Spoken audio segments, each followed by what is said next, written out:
O vídeo de hoje é um publi editorial.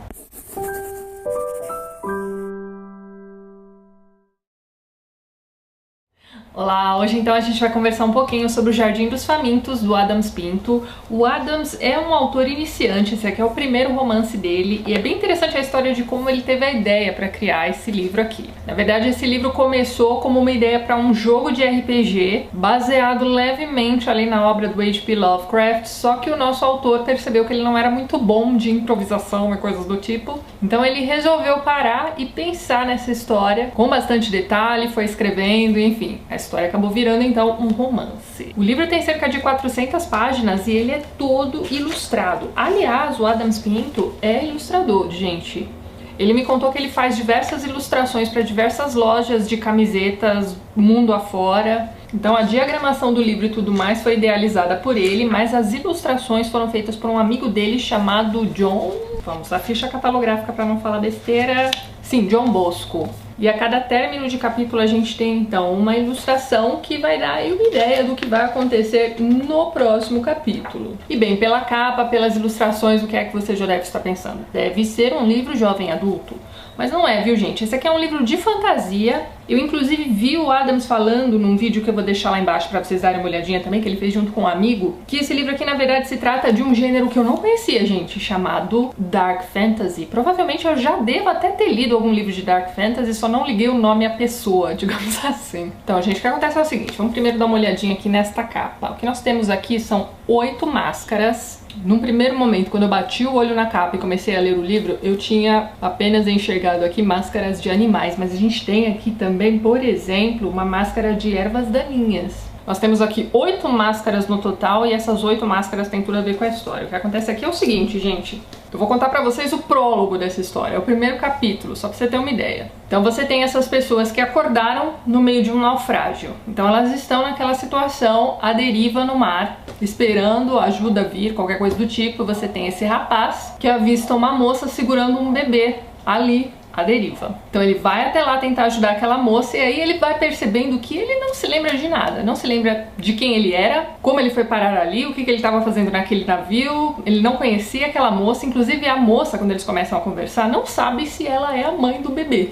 Ela simplesmente viu um bebê ali precisando de ajuda e ela foi lá ajudá-lo. Então eles conseguem, os três juntos, né, o rapaz, a moça e esse bebê, chegarem então à beira da praia. E aí depois de descansar um pouquinho, retomar o fôlego e tudo mais, eles resolvem andar e explorar ali aquele lugar. Então eles estão ali em busca de água potável, algum tipo de alimento, eles acabam encontrando um jardim muito bonito. E aí eles resolvem se sentar ali naquele jardim, de repente vai dando um sono, eles acabam caindo no sono e eles vão sumir.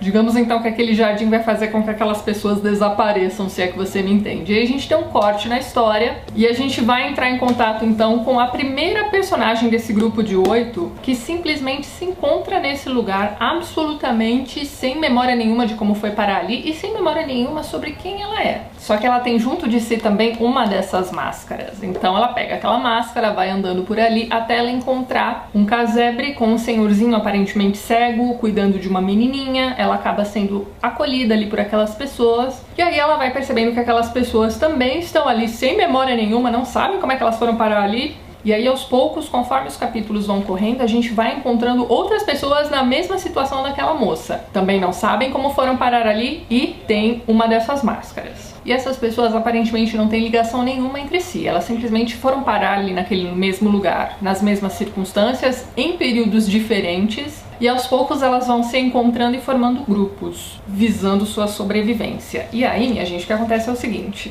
não sei se vocês perceberam pela minha narração aqui do primeiro capítulo, mas aquele jardim estranho, né, onde aquelas pessoas tiraram uma sonequinha e sumiram, é meio que vivo. Então, esse lugar, esse mundo criado pelo Adams Pinto tem vida, vontade própria e coisas do tipo. Conforme os capítulos vão correndo, a gente vai descobrindo também algumas criaturas estranhas, outras pessoas que também estão ali naquela ilha, sei lá, também há muito tempo. Essas pessoas, inclusive, são mais esclarecidas, elas têm ali um certo conhecimento que essas 8 pessoas ainda não têm.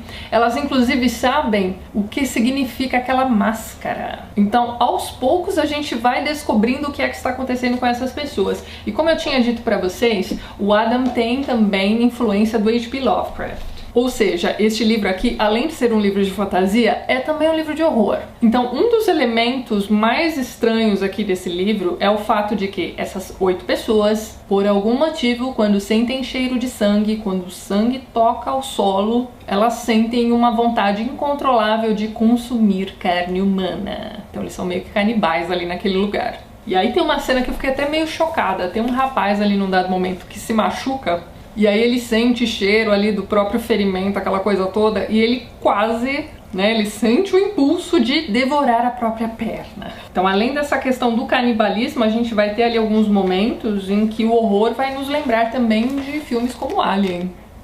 Dá só uma olhada nessa ilustração.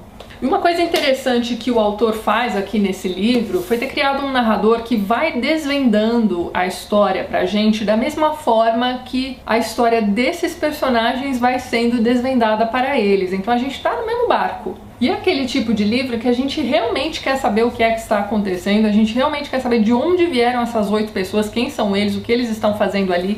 Aos poucos, durante sonhos e coisas do tipo, eles vão se lembrar de alguns detalhes da vida deles, e a gente vai descobrindo que eles viviam no nosso mundo. Então tem um capítulo aqui, por exemplo, em que o rapaz vai sonhar com uma cafeteria parecida com um Starbucks ou algo do tipo. E aí quando ele acorda, ele diz que ele consegue sentir o cheiro do frappuccino. Então essa coisa deles serem do nosso mundo e terem ido parar nesse mundo estranho me lembrou um pouco Caverna do Dragão. Então perceba que tem vários elementos aqui que o Adams foi utilizando para criar a história dele e fica muito interessante, gente. Esse livro me tirou totalmente da minha zona de conforto. Eu não sou o público-alvo desse tipo de livro, mas eu fiquei muito intrigada. E eu fui surpreendida em diversos momentos aqui dessa história. O desenrolar da história, ali os últimos capítulos, não foram assim aquilo que eu esperava. Então algumas explicações me deixaram um pouco decepcionada, mas esse livro também termina redondo. Então a gente tem um livro único aqui, bonitinho, só que ele termina também de um jeito a dar a possibilidade para uma continuação. Então